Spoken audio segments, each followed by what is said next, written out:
Good evening, sir. This is Justin Loren, and my topic is understanding self.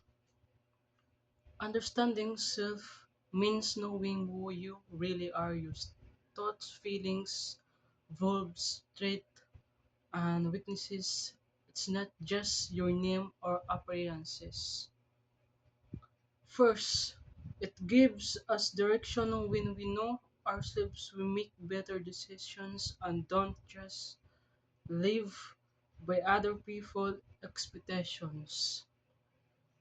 Second, and protect our mental health self. Our people handle stress and emotions better because they know their limits.